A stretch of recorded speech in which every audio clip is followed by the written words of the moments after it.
웨스터민스터 대요리 문답 30번째 문제입니다. 하나님은 모든 인류가 죄와 비참의 상태에서 전멸하도록 내버려 두셨는가? 질문이지요.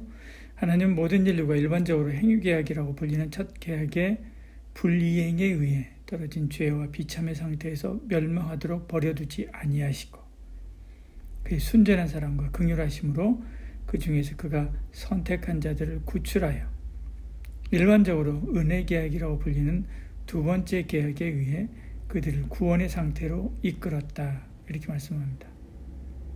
하나님께서는 앞서 계속해서 보아왔던 29문까지의 내용 중에 죄의 결과, 비참한 그런 이생, 그리고 내세에서 받을 영원한 형벌, 그런 형벌이 모든 사람에게 임하고 다 죽도록 내버려 두셨는가 하는 것이죠. 대답은 그렇지 않다 이겁니다. 하나님 모든 인류가 일반적으로 행위계약이라고 불리는 첫 계약의 불이행에 의해서 떨어진 죄와 비참의 상태에서 멸망하도록 내버려 두지 아니하시고 이렇게 말씀하죠. 그렇지 않다라고 말합니다. 대신 구원의 상태로 이끄신다 그렇게 말씀하죠. 그 순전한 사랑과 긍휼하심으로 그 중에서 그가 선택한 자들을 구출하여 일반적으로 은혜 계약이라고 불리는 두 번째 계약에 의해 그들을 구원의 상태로 이끌었다. 그렇게 이야기합니다. 우리가 성경을 구약 혹은 신약이라고 부릅니다. 그것은 약속, 언약이라는 말이죠. 성경은 그래서 언약의 책입니다. 하나님께서 인류와 맺은 최초의 언약은 행위어라 언약이라고도 부르고 또 생명 언약이라고도 부릅니다. 창세기 2장 15절 17절 이렇게 말씀합니다. 여호와 하나님이 그 사람을 이끌어 에덴 동산에 두어 그것을 경작하며 지키게 하시고 여호와 하나님이 그 사람에게 명하여 이르시되 동산 각종 나무의 열매는 내가 임으로 먹되 선악을 알게 하는 나무의 열매는 먹지 말라. 내가 먹는 날에는 반드시 죽으리라 하시니라 이렇게 말씀하죠. 이 언약은 사람의 대표자인 아담과 하나님이 맺은 것이지요. 약속의 내용은 동산의 모든 열매는 먹지만 선악을 알게 하는 나무의 열매는 먹지 말라는 것이지요. 그러면서 선악을 알게 하는 나무의 열매를 먹는 날에는 죽는다 그렇게 말씀합니다. 이 언약을 하신 이유는 살고 죽음이 하나님의 손에 있음을 알게 하려고 하는 것이지요. 요한복음 12장 50절에 나는 그의 명령이 영생인 줄 아노라 그렇게 말씀합니다. 그런데 잘 아시듯이 아담과 하와는 이 언약을 어깁니다. 하나님은 언약의 내용대로 죽음을 선고하시고 에덴에서 그들을 쫓아내게 됐지요. 그 결과 지금까지 우리가 배워왔듯이 죄와 비참에 빠지게 된 것입니다. 그것도 이생과 내세의 영원한 형벌을 면하지 못하게 된 거죠. 물론 하나님은 약속대로 하시면 됩니다. 하나님은 아무 책임도 없고요. 아무 의무도 없습니다. 그러나 하나님의 사랑과 자비가 그들을 붙들게 됩니다. 그래서 답변에 그 순전한 사랑과 긍휼하심으로 선택한 자들을 구원으로 이끄신다 그렇게 말씀하죠. 순전한 사랑은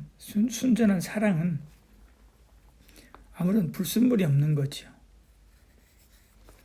우리가 잘생겨서나 혹은 마음이 착해서나 혹은 장래성이 있어서가 아니라는 말입니다.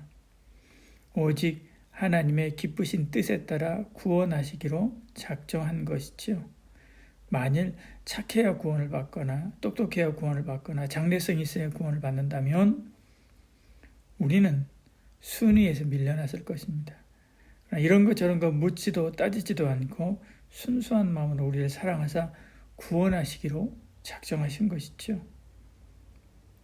또 긍휼하심으로 선택했다 이렇게 말씀합니다. 우리를 불쌍히 여기신 것이죠. 불쌍히 여기면 뭐든지 주고 싶습니다. 보호하고 싶고요. 돕고 싶은 마음이 생기죠. 하나님의 사랑이 우리에게로 기울어져서 계속 흘러내려오는 상태가 긍휼입니다. 우리가 이 사랑을 받고 구원받았습니다.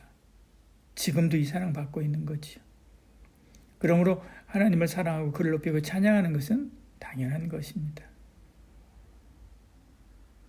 하나님은 우리를 이렇게 선택했습니다. 그의 순전한 사랑과 긍휼하심으로 그 중에서 그가 선택한 자들을 구출하 이렇게 말씀하죠. 창세 전부터 우리를 선택하고 택정했습니다. 에베소 1장 4절 5절에 말씀하죠. 곧 창세 전에 그리스도 안에서 우리를 택하사 이렇게 말씀합니다. 5절에 그 기쁘신 뜻대로 우리를 예정하사 그렇게 말씀하죠. 그리고 우리를 구원하기 위해 예수 그리스도를 이 땅에 보내시고 우리를 위해 십자가에 죽게 했습니다. 택정한 자들에게 믿음을 주시어서 구주를 믿어 그리고 하나님의 자녀가 되게 하시지요. 디도서 3장 6절 7절 말씀합니다. 우리 구주 예수 그리스도로 말미암아 우리에게 성령을 풍성히 부어주사 우리로 그 은혜를 힘입어 의롭다 하심을 얻어 영생의 소망을 따라 상속자가 되게 하려 하심이라 말씀하지요. 그래서 우리는 오직 우리 주 예수 그리스도로 말미암아 구원을 받게 된 것입니다. 내가 택함 받아 하나님의 자녀가 되었다는 것은 결코 우연이 아니죠. 창세 전부터 계획된 일입니다. 이 귀한 생명을 함부로 할 수 있습니까? 결코 그럴 수 없지요. 하나님은 이렇게 만세전에 택한 우리를 구출하십니다. 그의 순전한 사랑과 긍휼하심으로 그 중에서 그가 선택한 자들을 구출하여 이렇게 말씀합니다. 죄와 사망으로부터 구출한 것입니다. 우리의 원상태가 멸망입니다. 사망입니다. 우리는 거기서 구출된 사람이죠. 그런데 거기로 다시 돌아갈 수 있습니까? 다시 애굽으로 돌아가고 다시 바벨론으로 돌아갈 수 있습니까? 대마처럼 세상을 사랑하여 주님을 떠날 수 있습니까? 없지요. 늘 나의 오늘에 감사해야 하지요. 그렇다면 하나님께서 일부만 구원하고 나머지는 심판에 버린다고 하셨는데 그러면 너무 가혹한 것이 아닌가요? 라고 생각할 수 있습니다. 예를 들어서 어느 날 사립학교 학교에 이사진이 바뀌었습니다. 이사장 칼 같은 분이지요. 그분은 돈도 많고 지위도 높은 자리에 있었던 분이라서 학교는 해도 되고 안 해도 되는 그런 분이었습니다. 그런데 학교를 사명으로 알고 시작하려고 학원을 인수한 거죠. 그분이 취임연설에서 그런 얘기합니다. 내가 공부 못하고 학교 안 나오고 하는 것도 다 봐줄 수 있지만 폭력은 용서하지 않는다라고 말하면서 규칙을 만일 친구를 때리거나 왕따를 시키거나 그러면 무조건 퇴학시킨다라고 세웠습니다. 근데 어느 날 그런 사건이 생겼습니다. 조사해 보니까 거기 연루되지 않은 사람이 없는 거예요. 맞은 사람도 다른 학생을 때린 경력이 있는 거예요. 이제 모든 학생을 다 퇴학시켜야 됩니다. 규칙대로 모두를 퇴학시킬 수 있지요. 그래도 누구도 뭐라고 하지 않습니다. 근데 마음이 너무 좋아요. 그래서 없던 것으로 하자 하면서 없던 걸로 하면 좋을까요? 그러면 그 이후에 일어나는 사건은 통제할 법이 없지요. 그래서 일부만 회복시킬 계획을 세우게 됩니다. 그가 누구인지, 그 회복 대상이 누구인지 아무도 모릅니다. 어떤 조건에 의해서 하는 것인지도 우리는 모릅니다. 다만 하나님의 기쁘신 뜻대로 미리 정하신 거예요. 에베소 1장 5절에 그의 기쁘신 뜻대로 우리를 예정하사 이렇게 말씀하죠. 어떤 조건이 있어서 그런 것도 아닙니다. 장래성을 보고 그런 것도 아니라고 그랬죠. 기쁘신 뜻이 무엇인지 우리는 전혀 모릅니다. 우리는 그저 성경대로 하나님께서 만세전에 택정한 자가 믿고 성령받아 구원받는다고 말씀하는 대로 믿는 거죠. 그런데 우리는 그가 누구인지 모르기 때문에 땅끝까지 나가 복음을 전해야 하는 거죠. 그러면 여기서 내가 택함받은 백성인지 아닌지 내가 어떻게 할 수 있나요? 어떤 사람은 3년 반이나 예수님을 따라다니다가 마지막에 배신하고 팔아버기도 하는데 내가 그런 사람이 아니라는 보장이 있나요? 이렇게 생각할 수 있습니다. 내가 택함 받은 사람인지 아닌지 정확하게 알 수 있는 길이 있나요? 없습니다. 다만 짐작은 할 수 있지요. 요한복음 3장 8절에 말씀합니다. 바람이 이무로 불매 내가 그 소리를 들어도 어디서 와서 어디로 가는지 알지 못하나니 성령으로 난 사람도 다 그러하니라. 니고데모와 구원에 관한 이야기를 하면서 예수님께서 하신 말씀입니다. 바람이 불면 볼 수 없지만 그 결과는 알 수 있죠. 나무가 흔들리고 나뭇잎이 떨어집니다. 우리 이마에 땀을 식히기도 하고 방패연이 하늘을 향해 솟구치고 비구름을 몰고 오기도 합니다. 우리는 바람을 느끼는 것이요, 바람을 보는 것이 아닙니다.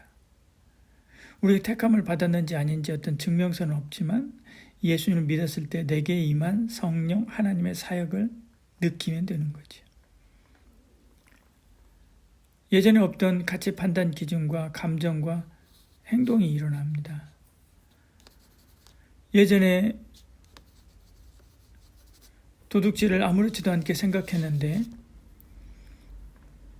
성령님이 내 안에서 그것을 못하도록 막는 겁니다.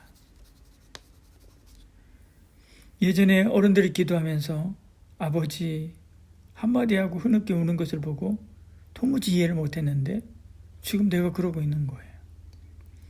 예전에 교회 가는 것이 즐거운 일인지 잘 몰랐는데 지금은 교회 마당만 밟아도 좋습니다. 예전엔 성경을 100회로나 사용했는데 지금은 밤새워 있고 또 재미있어서 꿀보다 달다라고 하는 것이 무슨 뜻인지 이제는 압니다.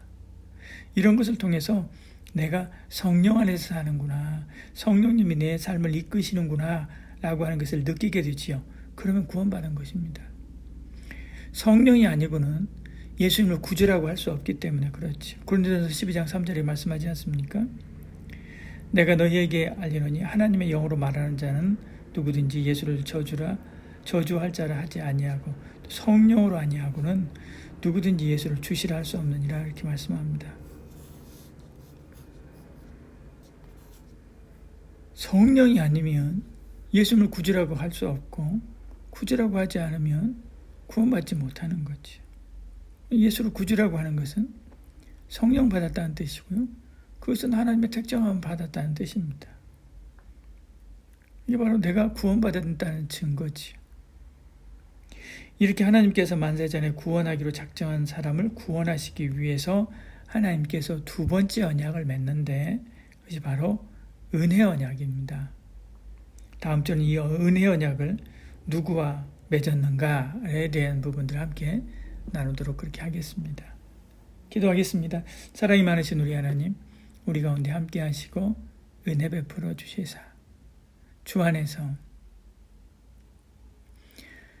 하나님께서 날 구원하신 구원하심에 감사하고 그 사랑을 기뻐하고 그 사랑을 놀랍게 여기며 또 아직 택정한 구원의 자리에 돌아오지 못한 그들을 긍휼히 여기는 마음 가지고 가서 부지런히 그들을 불러 모아 주께를 인도하는 삶을 살기를 소원하고 또 그렇게 살기를 원합니다. 날 구원하신 하나님 앞에 감사와 감격으로 매일매일 삶을 살아가기를 원합니다. 우리에게 늘 은혜를 베풀어 주시옵소서. 늘 기쁨이 있게 하여 주시옵소서. 예수님 이름으로 기도드리옵나이다. 아멘. you.